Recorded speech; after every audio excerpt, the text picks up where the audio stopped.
Peggy 18.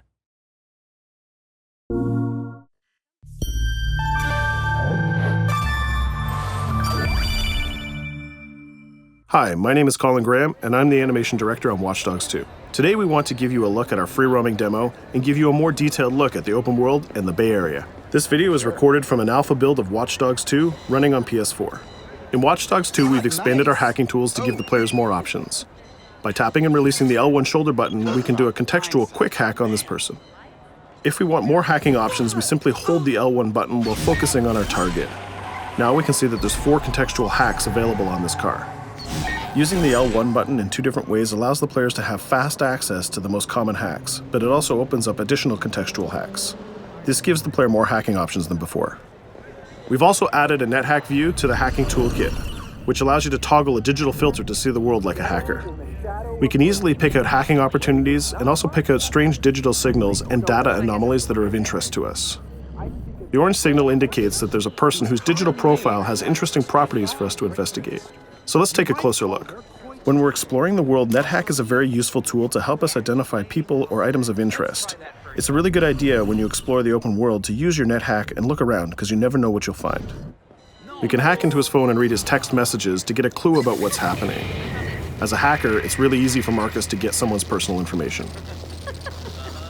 This guy's text messages indicate that he's experiencing strange behavior happening on his phone.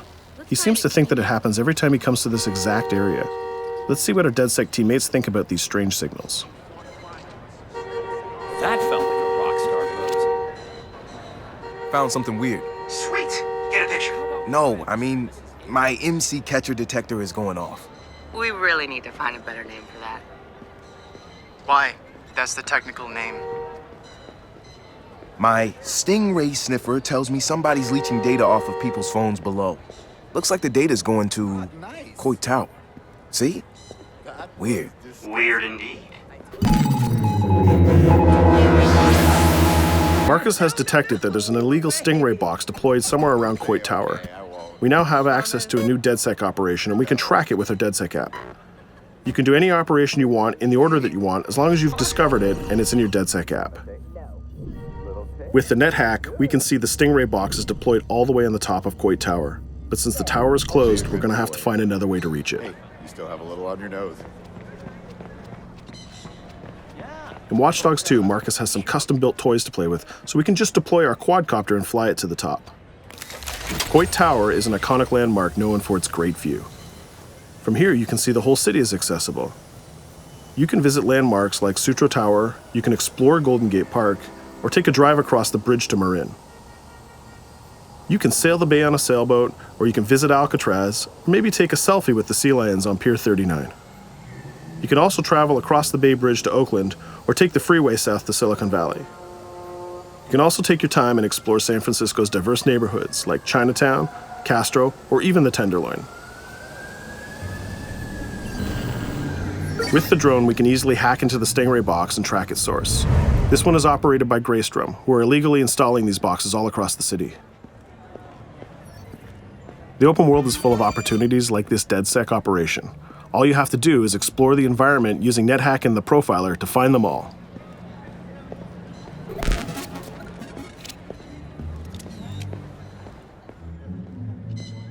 There we go. This one has a breadcrumb trail I can follow.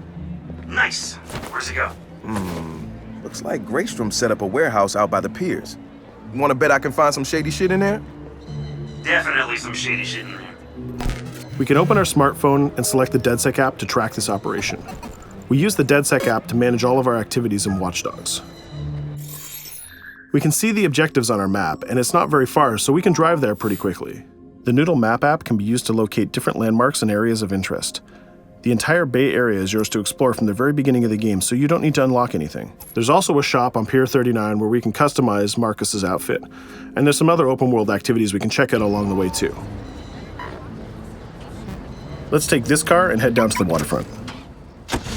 Cars are particularly vulnerable to a hacker like Marcus, and you can acquire a skill that allows you to simply unlock any car in the game with your phone.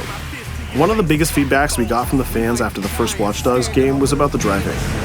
We've significantly improved the driving to make it more responsive and accessible to a wider number of players. Driving was reworked extensively with a team of experts from Ubisoft Reflections. This is a particularly important improvement because San Francisco is known for its steep hills and its tight winding streets. Of course, driving and hacking go hand in hand, and you can still hack steam pipes, traffic lights, and you can also hack individual vehicles. As you can see, it's much easier to drive through the city in Watch Dogs 2. Let's pull up here at iconic Pier 39 and take a quick look around.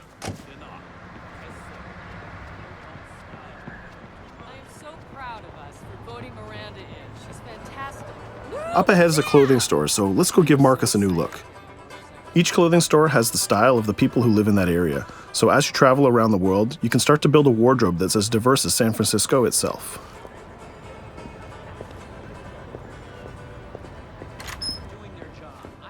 There are over 700 unique items of clothing that Marcus can purchase to wear, with over 1 billion possible combinations.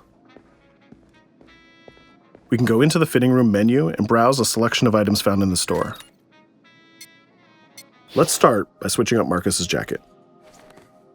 Each item of clothing in the shop is handcrafted to fit Marcus's overall look. You can mix and match any pieces of clothing you want. You can change your hat, glasses, face mask, bag, shirt, pants, and shoes. There's some nice normcore hoodies in here, but I think we should go with the shirt with the giant skull on it. Let's take a look at what we got for shoes. Since people who come to Pier 39 are often tourists, we have styles of shoes that they would buy. We can go with these comfortable gator shoes or maybe some open-toe sandals. Or if you really want to make a statement, you can buy the awkward socks and sandals combo.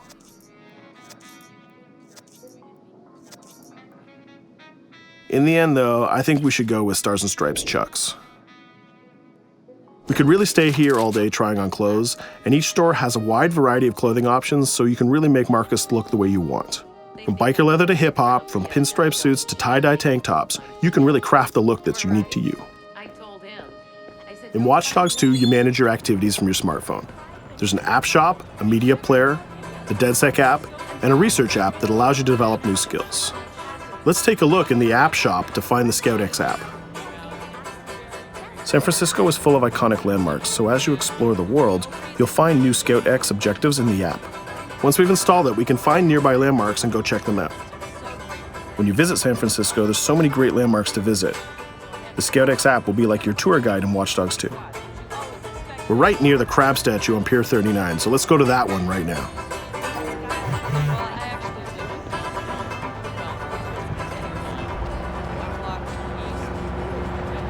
These tourists have the right idea. We'll just pop open our phone and select our camera and take a picture of this giant crab. Let's make it a selfie and use the California Vibe filter.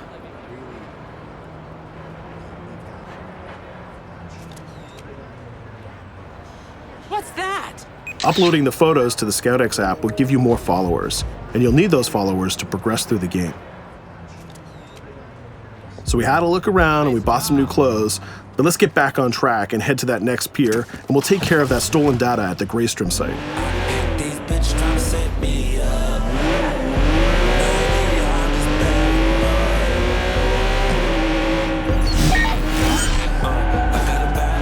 We can see the objective marker in our minimap, and it's also displayed in orange at the end of the pier. Let's park our car past the scissor lift and go scout the place on foot. Operations in Watch Dogs 2 are almost always a free approach, so you can go after the objective from any direction. Let's start by getting into cover and scouting our enemies and see if we can spot the objective. From there, we can make a plan of attack. We can launch our drone and scout the area. We can use our NetHack view to see that there are guards patrolling the rooftop, and the objective is in a small office. There are also some civilian workers that might notice us, so we need to avoid them too.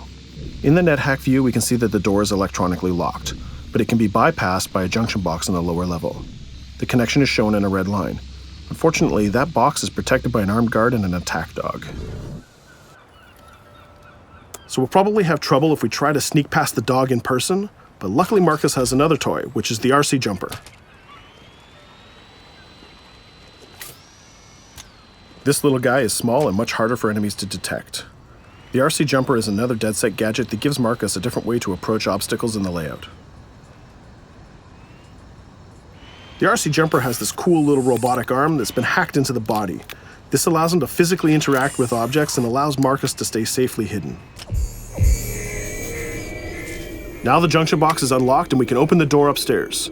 We can hack that scissor lift that we passed on the way in and reach the rooftop.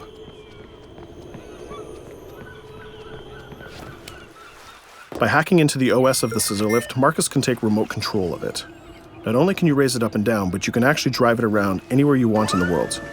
This level of control gives players total freedom when dreaming up an approach to a mission. Our first challenge is to get past the guard in front of us. So let's hack into the security camera and see how he might be vulnerable.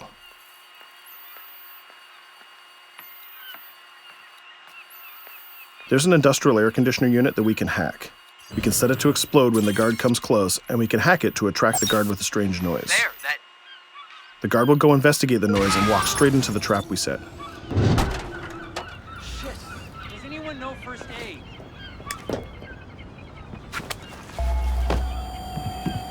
And just like that, we've taken out the guard, created a distraction, and slipped into the compound.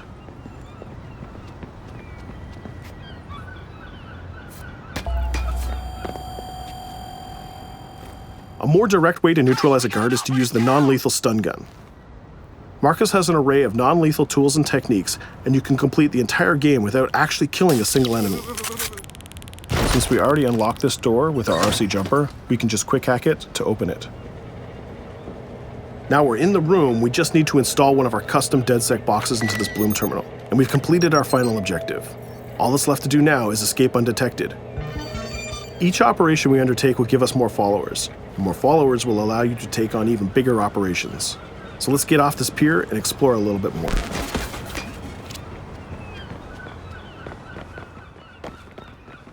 Tell me you fucked up their hardware? I left an expensive little present in their system, and they're going to pay for it. Damn, you sound like Jimmy Siska. Hell yeah!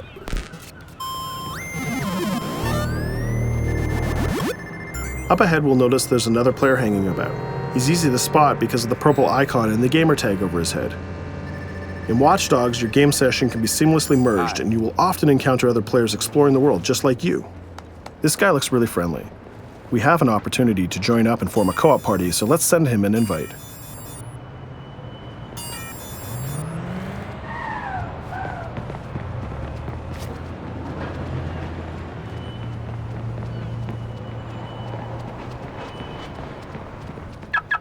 Now that we're joined in a session, we can complete co-op missions together and take on even bigger and tougher targets. 2 hackers are better than 1.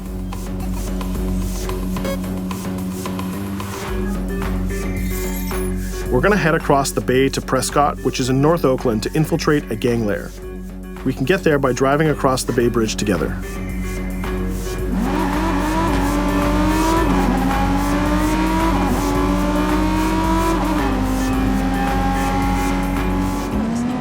Alright, we can see that we're in a much different neighborhood than before. This is Prescott, a subdistrict of North Oakland, and the location of our next co-op operation. With our partner, we can go together and activate this mission.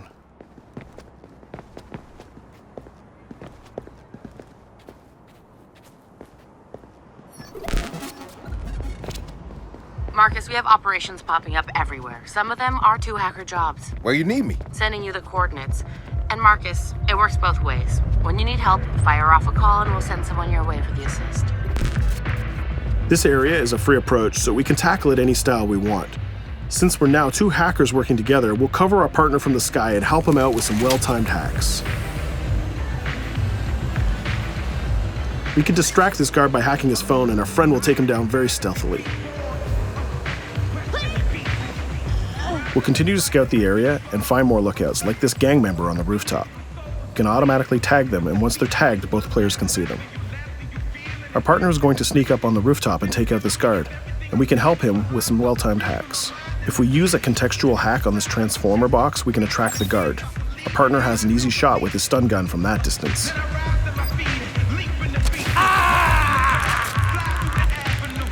Using the NetHack view again, we can see that there's a lockbox connected by red connection lines to a room on the other side of the compound. Inside this room, we see our 2 targets meeting up, and it's a perfect place to take them down simultaneously. We need to get that box unlocked and get into that room. As we continue to scout this area, we can see this compound has a lot more guards than the last one, and they look very heavily armed. We'll need to take care of these guards if we get detected. There's also a car parked in the garage, so we might need that to escape later. Let's go back to our friend and get him to disable that junction box so we can unlock the door to our target. The drone has a lot of flexibility and it's small and hard to detect, but the trade-off is that you can't physically interact with objects like this junction box. But it's not a problem for our man on the ground to do that for us. The signal lines have changed from red to blue, so now we know that we can open the doors and get to our targets. Scouting phase is done, so let's get up on that rooftop with our partner and get close enough to neutralize these enemies. We can hack these junction boxes and set a proximity trigger on them. They'll explode if an enemy passes through them, but they won't be triggered if we pass through them ourselves. We can also deploy electroshock mines from our inventory, and they're fully hackable too. It's a good idea to leave traps for your enemies in case they try to flank you. Our partner is camped out by the door ready to rush into the room, but we're going to create a distraction first. We'll get into position behind these crates, and this time we'll launch our RC jumper. Once our partner opens the door, we'll zip in and create a distraction.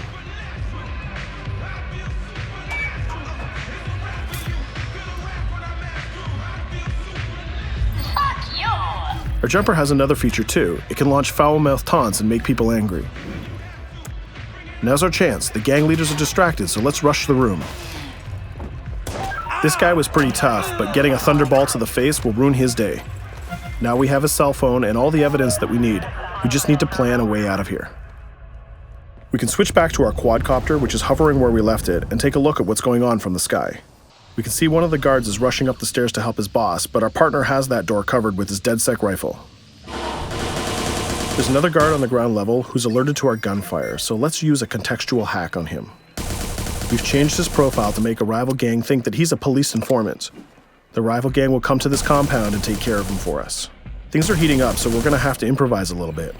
We can hack the car in the garage and reverse it away from the enemies so we can use it for our getaway. The rival gang just arrived and they've engaged in a gang war with the remaining guards. These guys aren't messing about, they're armed with grenades and body armor. We'll take some higher ground and use our DedSec 3D printed assault rifle to take them on. They're here somewhere. Find them. Hey, we lost us. A call. We better leave it. There's still one guard left, so we can hack his headset, which leaves him vulnerable to a takedown.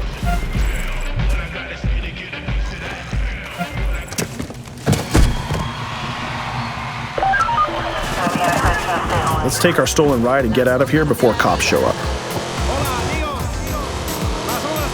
And just like that, we're home free. We took down both gang leaders, we got the evidence we needed, and we triggered a gang war, and we escaped without getting killed. That's teamwork. 2 hackers and 1 successful DedSec operation. Let's take a minute to talk about a brand new multiplayer PvP event called Online Bounty. When the player commits a crime, the police will respond and pursue the player until he can escape from the police. We call that the felony system. While you're in the felony, a bounty event can occur. A bounty event allows up to 3 other online players to join the pursuit and try to kill the player for as long as the felony lasts. As the target player of the bounty, your objective is to evade the felony and the pursuing players. Rewards are given for neutralizing the hunters. And the objective of the hunters is to neutralize the target player. Bounty is a seamless PvP event that's triggered by your player style and how you interact with the police. If you are the type of player who's always in conflict with police, you'll have a higher chance of having a bounty placed on you.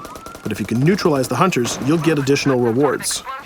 I hope you've enjoyed our walkthrough of the open world of Watch Dogs 2, and I hope to see you online November 15th. Isto é para os jogadores. Isto é para os jogadores.